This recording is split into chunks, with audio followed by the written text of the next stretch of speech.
Magandang gabi guys. So, it's time to kain na naman. Ang dami kong ulam. Nakikita niyo ba yan? Meron tayong adobong kangkong. Meron tayong fried chicken. Meron tayong calderita. At siyempre, meron tayong okra. Yan. Ano? Kain na tayo! Okay, pang inaantay niyo dyan. Thank you Lord. So, una titikman natin ay yung adobong kangkong. Lagyan natin ng adobong kangkong sa kayong sauce sa sabaw niya.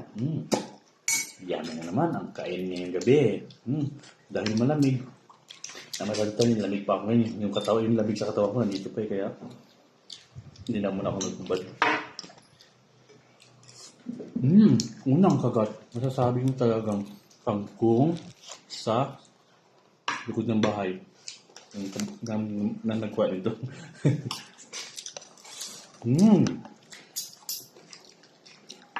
Higop tayo ng sabaw ng okra.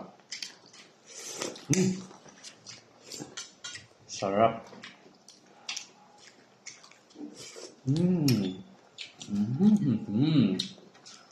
Sarap.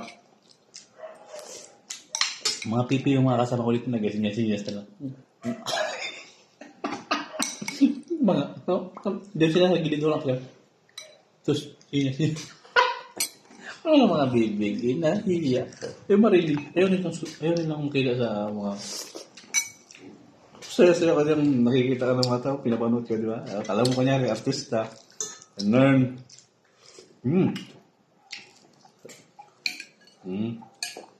Sarap ito guys. Ito yung paborito ko. Yummy. Sarap. Malaway-laway. Suabe. May ako dito guys. Suabe. Ang sarap.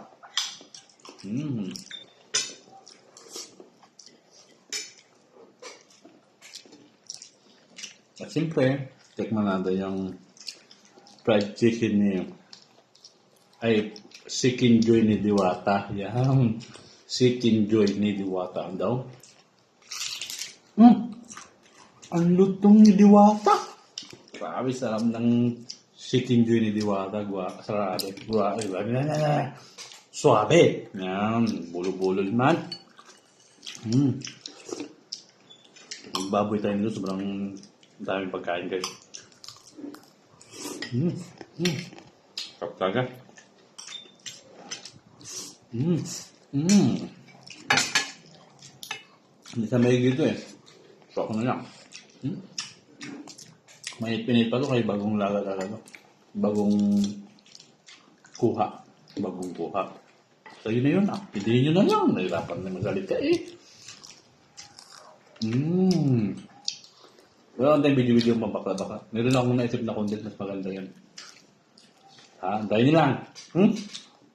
Wala akong time eh. Okay. Ano yun? Surprise. Surprise ka pa. Hindi naman nakakawa. Hindi ko lang.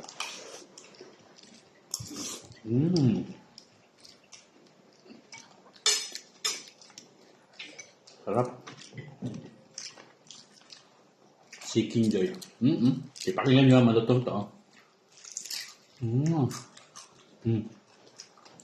Diba? Lutong?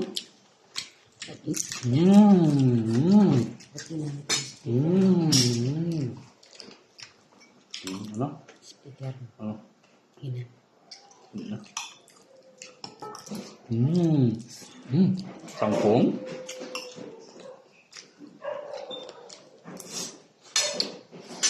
Ito guys, ulam namin ito ng umaga, calderita. Yung dalawa kasing po tayo binili namin. Naubos namin yung nilagang baka. Ito, hindi namin nakain. Simigan lang kaya tawag ito. Marami na iwan. Alam niyo ba guys, yung order na to, good for 3, isang order lang, 16, napakarami nila mag-serve. Dito lang guys sa Tres. Lagi talaga paborito ko na yan guys. Saka ang sarap talaga nito guys. Ay, yung laman niya, yung karne, lutong-luto. Sarap, suabe. Hindi na-recommend ko kayo dito. Bumili ko yun. Kaya marami na kabili dyan guys, mga nibi. Alos araw-araw, ting hapon, bago mag-asing ko. Boss na yung ano nila, menu. Marami na sila menu. Diyan kala tatay sa harap ng dilik. Unahan. Tabi ng lutuan. Suwabe yan dyan guys. Kaya sabi ko sa inyo, mura pa yung ano nila. Tapos ito, tingnan mo. Nabawasan lang din. Nabawasan ko rin yan kanina eh. Kunti. Pero ang dami. Pero naman na guys, oh. Grabe sa ano guys, sa lambot, lutong-luto. Saka grabing sarap. So, sobra. Nahanap-hanap ng dila ko talaga. Madalas ang bili ko dito, siguro sa isang linggo, kailangan makabili akong 4 na bisis. Diba? Grabe no. So, babay nga. Malamig ang panahon ngayon. Ang lamig mga kaibigan. Magpalo ka na ay. Share mo na din video ko. Babay.